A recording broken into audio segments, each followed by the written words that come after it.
What's going on, guys? TJ here with Daily Grind Fantasy Sports to bring you a breakdown of the 2021 Masters. Yes, the greatest tournament of all. But let's pump our brakes. Before we dive in, I do want to touch base on Patreon. Now, for those of you who are not Patreon members, the link is below. $20 gets you access to all of our cheat sheets for every single sport. So it's not just golf. You're not just signing up to get a golf cheat sheet for the Masters and then thinking to yourself, now what? We have MLB, we have NBA that we cover every single night. We have NASCAR, we have League of Legends, we have CSGO, we have MMA this weekend. I know it was off last weekend, but we have MMA, we have Call of Duty. So whenever there is something, a major sport being played, you can come over to Patreon, sign up below, and get a cheat sheet for that main slate. $20 a month, get you access to all that. Plus, get you an invite to our Discord channel, where it's legitimately hundreds of our members talking about DFS lineups. We have card investments that people are looking into, stock investments. We have a pets channel, everything under the sun. And every single individual sport has its own separate section that you can go in and talk strategies, lineups with all of our members. We have coaches for each sport, and you have the luxury of annoying and adding Matt and I if you have any questions. So again, that link is below. $20 access to all of that. So if you want to become a member of DGF, where us wanting to see you win is our main priority, the link is below. So enough of that, guys. Let's go ahead and dive into the Masters being played this week. 7,425 total yards is the course, par 72, bent grass greens. Whatever you think of the Masters, obviously you think of, the green jackets, that stroll down Magnolia Lane. So many good memories, and I'm excited for some of these players to make some new ones this week, and hopefully for some of us to make some Draftkings money. That's what we're here for. So let's go ahead and start off. I want to get right into this. Let's go ahead and talk about some salaries and the salary ranges that we do have. So we currently have 6 golfers over the 10K mark. We have DJ, obviously last year's winner, at 11.5. We have John Rahm currently second at 11 flat. We have Bryson DeChambeau, who will look to overpower this course yet again at 10.8. Justin Thomas currently at 10.6. We have Rory McIlroy at 10.2. And we have Xander Schauffele currently at 10 flat. So 6 really good golfers. And when you do think of the Masters, as Brooks so nicely put it, I think it was last year or 2 years ago, there's only a few players that can actually come out, dominate, and win this course and win this green jacket, and the best major that we do have in golf today. So having exposure to some of these 10K guys is huge. If you go ahead and take a look at the ownership right now, obviously I'm using Fantasy National Golf. If you're using anything else when it comes to golf, you are simply doing it wrong. But right now we have DJ actually showing the second lowest in terms of calculated ownership right now, only behind Xander Schauffele, who's showing 10.9% ownership. So if you can get up and spend and get to DJ at 11.5, a lot of people kind of going to guys like Rahm, Bryson DeChambeau, and obviously JT carrying a lot of ownership, and rightfully so at 10.6. I think DJ is a fantastic leverage play in this range here, obviously showing 11.7% ownership. Only 3 players in the history of this tournament have gone back-to-back. So it's obviously going to be a little bit tougher there for DJ, looking to become the 4th ever golfer to do it. But if there's anybody who has played this course great, it's obviously DJ. If we look at his recent history, obviously won last year. He was a T2 in 2019, T10 in 2018, obviously missed 2017 because of the stairs incident, and then in 2016 he was a T4. So a guy that plays this course fantastically. I think DJ is going to be a lock for a top 10. I think he's going to be around there come Sunday, so I think he's a fantastic leverage play. Out of this range, though, I think JT is honestly my favorite play. And if we just look at the course history for JT since 2016, we have a T39, T22, T17, T12, and a T4. So JT is trending the right direction when it comes to Augusta National. And, it is nice when it comes to Augusta. It's the one course where you can really just look at course history, and it doesn't trump recent form, but it's something that you can take into consideration. Obviously, JT won the Players this year. He looked good at WGC Mexico as well. TOC played well, coming in third. He had the Masters last year in fourth. Zozo, he finished second. So a lot of good performances from JT, especially in this 2021 season.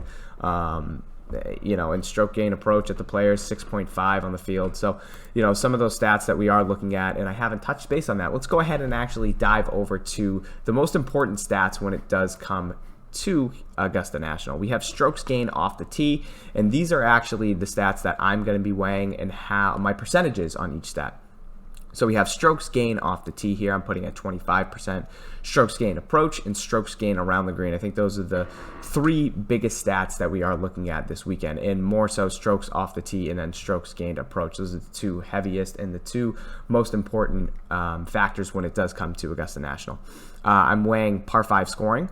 I'm weighing par 4 scoring from 450 to 500 yards, strokes gained putting, 3-putt avoidance, and then bogey avoidance. Obviously, some big things here. In 3-putt avoidance and bogey avoidance, obviously 3-putting would result into bogeys, maybe double bogeys as well.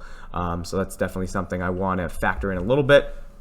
Putting, obviously gets trumped by some of these other stats like off the tee and approach, but it's something that your guy's going to have to be able to not necessarily gain strokes putting on the field, but if you can be neutral, obviously gaining strokes putting on the field is huge, especially on these bent grass greens, which can easily kill you because it's like putting on grass. So those are the factors, and those are that's what I'm looking into when I'm building my lineups.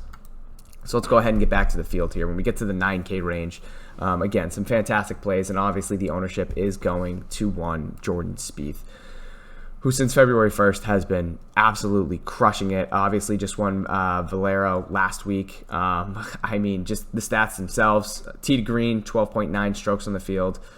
Strokes gained approach, 7.4 on the field. So he's looked absolutely fantastic. He looked really good at the Arnold Palmer Invitational. And the Waste Management Open as well. He finished 4th. So 2021 Spieth has been fantastic to start the year. I honestly think he is going to be probably the chalkiest guy on the slate at 9,400. I don't think anybody's really looked better than him since, probably the Waste Management Open. He's right there. Besides the Players, he's looked absolutely fantastic. Maybe we're looking at the younger version of Jordan Spieth, who also has fantastic course history here. If you can take a look, 2014 in his debut, he finished second. He obviously won in 2015. 2016, he came in second as well. He had the 3rd place finish in 2018. Obviously, 2019, 2021, Jordan Spieth. He was a different person and a different player than he is right now to start this 2021 season. So I really like Spieth, honestly, at 9,400. He's carrying a lot of ownership, rightfully so. A lot of people actually are going to Brooks Koepka at 13.5. Probably somebody I'm going to avoid, unfortunately, with the knee injury. He was supposed to be out for like 6 months. He is going to be making the triumphant return to Augusta. A guy that has fantastic course history, obviously. But, with that knee injury, carrying 13% ownership, I think I would be avoiding Brooks Koepka this week for Augusta. So right now, I think out of the 10K range and the 9K, Morikawa has been playing really well. I think he's a fantastic play at 9,600. So if I had to rank these guys in the 9K and 10 plus K range, I think JT is going to be my favorite there. I do have a lot of interest in Jon Rahm. The ownership is a little high, obviously, with JT. So I think if you are building a one line, you're probably only going to have the luxury of getting one of those guys in there. So I think JT is going to be my favorite play here out of the 10K range. And out of the 9K range, as boring as it sounds, I think it's going to be Spieth for me at 9,400. So I want to touch base on some other guys, some other golfers that we have in the field, some sleepers. Not necessarily sleepers, but some guys that are also carrying some ownership that I think you can be using if you're running a cash game. Paul Casey's one of them at 7,700.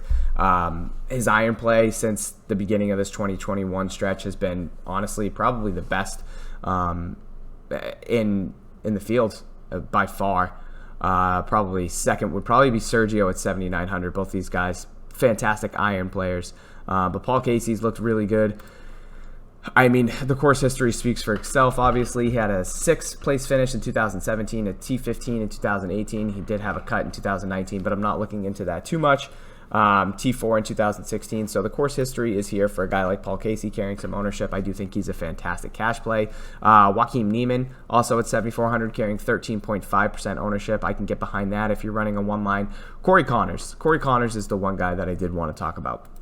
If we look at my mixed condition model in my rankings, Corey Connors actually sits 6th right now over the last 50 rounds of golf. $6,900. I think he's a really good cheap option here.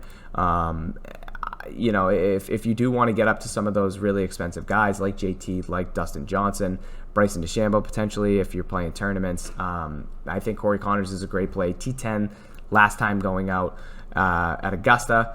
And the stats speak for themselves, especially over the last 50 rounds. Strokes gained off the tee, he ranks 8th in the field, and strokes gained approach, he ranks 6th in the field. So those are the two main stats that I am looking at. Bogey avoidance also ranks 7th in the field. So I think he's a fantastic play. I think he's a really good cheap option. I did mention Joaquin Niemann, obviously, as well at 7,400. I do like him for cash. Rahm actually rates out the best. He would be my number 1 ranked player here. 2nd off the tee in his last 50 rounds, excuse me. Strokes gained approach, 12th. So I honestly do like Jon Rahm if you're landing there over JT, but JT has my heart. I just like the way he's progressed through Augusta over his last 5 years. I think it is his time to put on the green jacket. So those would be my cash plays. Some of those cheaper plays, obviously, Corey Connors, Joaquin Niemann. I don't hate Louis Oosthuizen, who's had fantastic course history here as well. Paul Casey, I can get behind too. I don't think I'm going to dive too low here. I feel like 6,700 or 6,600 would probably be my cutoff. I have some interest in Sebastian Munoz, who played really well when we just had Augusta most recently. And that's probably where I draw the line. So let's go ahead and dive into some tournament plays quick. So if we're looking at just ownership as a whole, obviously Morikawa at 9,600 is definitely intriguing.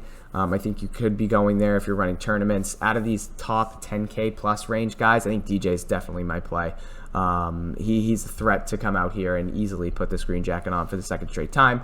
So I do like if you are going to DJ at 11.5, carrying some lower ownership at 11.7. Tony Finau at 12%. Obviously, remember the historic hole-in-one there for Tony Finau and on the Wednesday, or excuse me, the Tuesday, where they were playing the par 3, and then he absolutely obliterated his ankle, ended up playing and finishing T5. So a gutsy, fantastic effort there from Tony Finau. I do like him as a tournament play at 9,100. He isn't somebody I would go to in cash, but DJ is definitely my favorite 10K plus. Then it's going to be Morikawa for the 9K range at 9,600, just solely based off the ownership. He's showing the least in that 9K range. I'm not too sure why, but love that for Morikawa in terms of tournaments. Lee Westwood, a guy that's been playing fantastic at 6,300. We saw him and Bryson play back-to-back last pairings there in the Players in the Arnold Palmer Invitational. Miscut at Honda. Not really looking too much into that. I do like Lee Westwood, honestly, if you are going there.